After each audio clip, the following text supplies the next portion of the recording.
Baik, bismillahirrahmanirrahim. Assalamualaikum warahmatullahi wabarakatuh. Kita lanjutkan perkuliahan kita.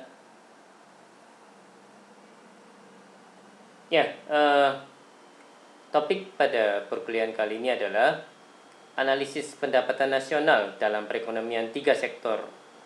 Dengan subtopiknya adalah aliran pendapatan dan syarat keseimbangan, kebijakan fiskal dalam perekonomian, jenis-jenis pajak, pengaruh pajak terhadap konsumsi dan tabungan, pengeluaran pemerintah, keseimbangan PN dalam perekonomian 3 negara. Ya, yang berikutnya adalah masalah ekonomi makro dan kebijakan fiskal. Ya, materi ini saya dapatkan dari internet dengan sumbernya adalah sebagai berikut. Baik, masuk ke subtopik yang pertama, aliran pendapatan dan syarat keseimbangan. Ya, aliran pendapatan. Aliran pembayaran pajak yang merupakan sumber pendapatan bagi pemerintah. Jadi pemasukan pemerintah berasal dari pajak ya, Mas dan Mbak ya.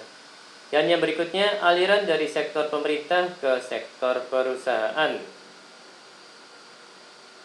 Aliran pendapatan dari sektor pemerintah ke sektor rumah tangga. Pembayaran pemerintah sebagai penggunaan faktor-faktor produksi yang dimiliki rumah tangga.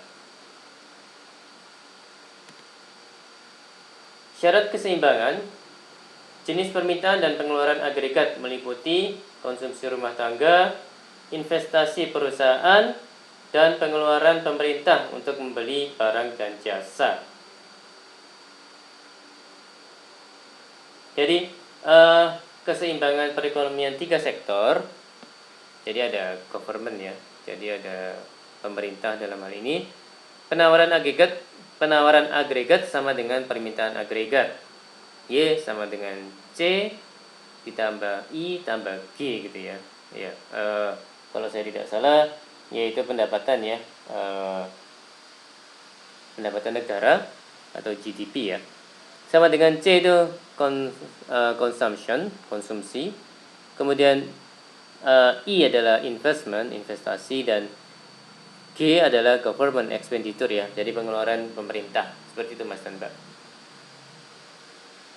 Jadi kalau di sini ini adalah investasi perusahaan, C ini adalah konsumsi rumah tangga, dan G ini adalah pengeluaran pemerintah untuk membeli barang dan jasa. Seperti itu Mas dan Mbak.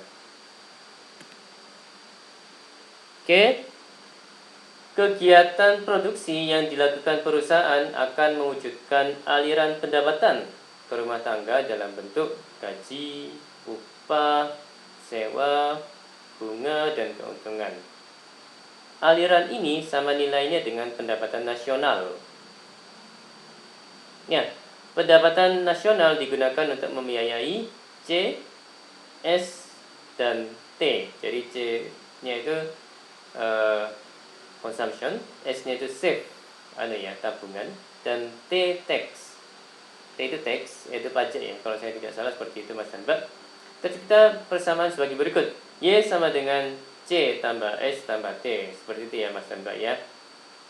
Jadi kalau menggunakan rumus yang sebelumnya sudah kita sama-sama lihat, berdasarkan persamaan di atas, maka pendapatan nasional equilibriumnya sebagai berikut.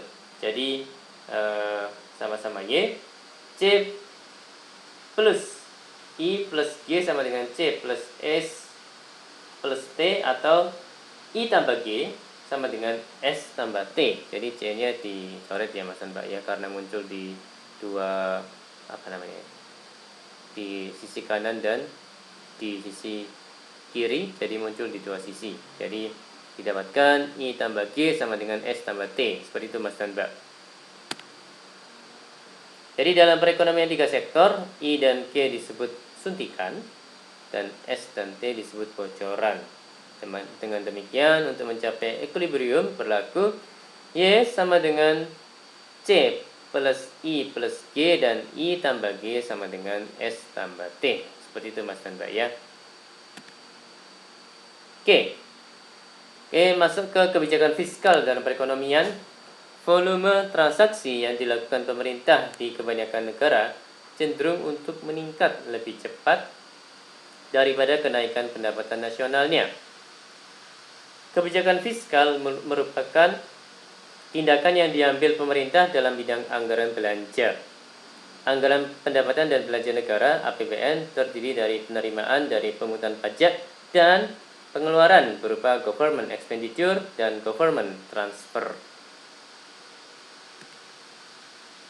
Oke, pengeluaran konsumsi pemerintah (G) meliputi semua pengeluaran pemerintah secara langsung menerima balas jasanya. Contoh, pembayaran gaji PNS, pembelian barang dan jasa yang dilakukan pemerintah.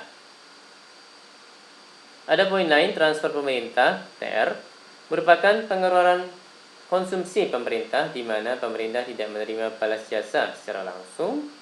Contohnya adalah sumbangan pemerintah terhadap korban bencana alam, pembayaran pensiun PNS, subsidi dan beasiswa. Seperti itu Mas dan Mbak.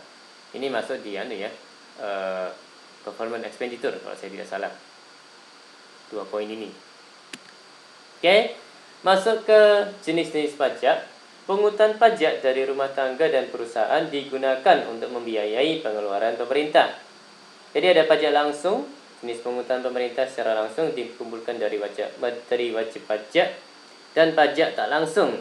Pajak yang bebannya boleh dipindahkan kepada pihak lain seperti pajak impor. Bentuk-bentuk pajak pendapatan, sistem pajak dibedakan sebagai berikut. Yang pertama, pajak regresif, yaitu sistem pajak yang persentase pungutannya menurun apabila pendapatan yang dikenakan pajak menjadi bertambah tinggi. Yang kedua adalah pajak proporsional, pungutan pajak yang tetap besarnya pada berbagai tingkat pendapatan. Contohnya adalah pajak pendapatan 10%, jadi proporsional ya, tetap harganya walaupun gajinya level gajinya beda-beda, tapi pajak pendapatannya 10%. Pajak progresif, pungutan pajak dengan persentase bertambah apabila pendapatan semakin meningkat. Jadi seperti itu ya Mas dan Mbak ya. Jadi efek pajak ke atas konsumsi dan tabungan dalam dua sektor pendapatan nasional sama dengan pendapatan disposable. Ketika terdapat pajak, maka pendapatan disposable menjadi lebih kecil dari pendapatan nasionalnya. Jadi ya ini ya, kalau dituliskan dalam bentuk rumus, YD sama dengan Y dikurangi T, ya karena dikurangi dengan T gitu ya, makanya pendapatan disposable menjadi lebih kecil dari pendapatan nasionalnya. Pendapatan nasionalnya Y ya Mas dan Mbak ya. Penurunan pendapatan disposable akan mengurangi konsumsi dan tabungan rumah tangga. Hal ini dikarenakan pajak yang dibayarkannya mengurangi kemampuannya untuk melakukan pengeluaran konsumsi dan menabung. Ya, kalau misalnya tidak perlu membayar pajak gitu, maka uang yang seharusnya dipakai untuk membayar pajak bisa dipakai untuk konsumsi yang lain dan juga bisa dipakai untuk menabung. Seperti itu Mas dan Mbak.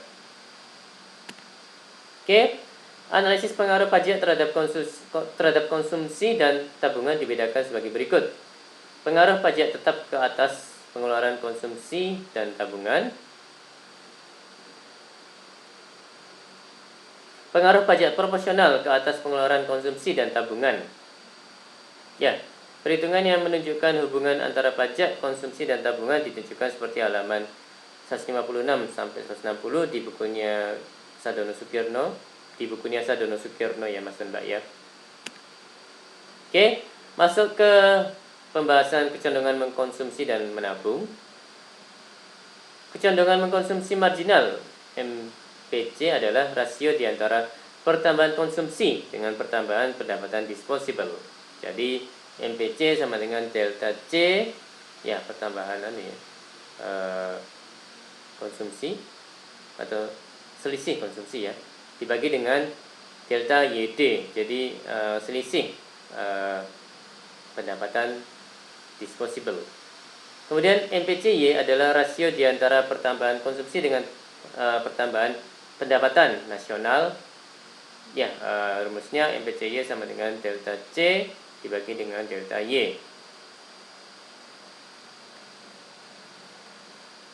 Kecenderungan menabung marginal MPS adalah rasio di antara pertambahan tabungan dengan pertambahan pendapatan disposable.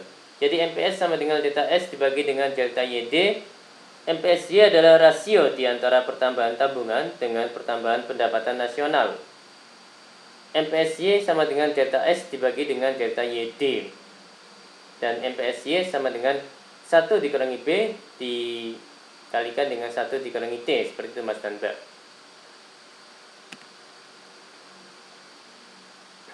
Oke, masuk ke pengeluaran pemerintah. Faktor yang mempengaruhi jumlah pengeluaran pemerintah meliputi yang pertama, proyeksi jumlah pajak yang diterima. Makin banyak jumlah pajak yang dapat dikumpulkan, makin banyak pula perbelanjaan pemerintah yang akan dilakukan. Yang kedua, tujuan ekonomi yang ingin dicapai. Untuk memenuhi beberapa tujuan seperti mengatasi masalah pengangguran, menghindari inflasi dan mempercepat pembangunan ekonomi, terkadang pemerintah membelanjakan uang melebihi pendapatannya. Dan yang poin ketiga, pertimbangan politik dan keamanan. Kekacauan politik, perselisihan antar golongan masyarakat akan meningkatkan perbelanjaan pemerintah sangat besar. Seperti itu Mas dan Mbak. Ya, masalah makroekonomi dan kebijakan fiskal. Keadaan yang mungkin dialami oleh perekonomian antara lain adalah 1. Mencapai tingkat konsumsi tenaga kerja penuh. Keadaan ini tercapai ketika AE sama dengan AEF, di mana AE adalah pengeluaran agregat, di mana AE adalah pengeluaran agregat sebenarnya dan AEF adalah pengeluaran agregat yang diperlukan untuk mencapai tingkat konsumsi tenaga kerja penuh. Ya, ini bisa dilihat di bukunya Sadono Sukirno ya, Mas dan Mbak ya. Kemudian menghadapi masalah pengangguran terjadi ketika pengeluaran agregatnya AE di bawah pengeluaran agregat yang diperlukan untuk mencapai tingkat konsumsi tenaga kerja penuh. Ya, ini juga bisa dilihat di bukunya Sadono Sukirno. Kemudian yang ketiga, menghadapi masalah inflasi terjadi ketika tingkat kegiatan ekonomi melebihi tingkat konsumsi tenaga kerja penuh dan berlaku inflasi. Ya, bisa dilihat juga di bukunya Sadono Sukirno.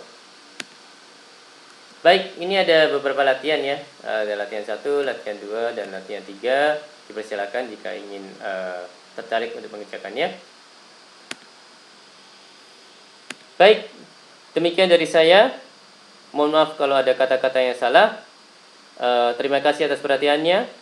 Wassalamualaikum warahmatullahi wabarakatuh.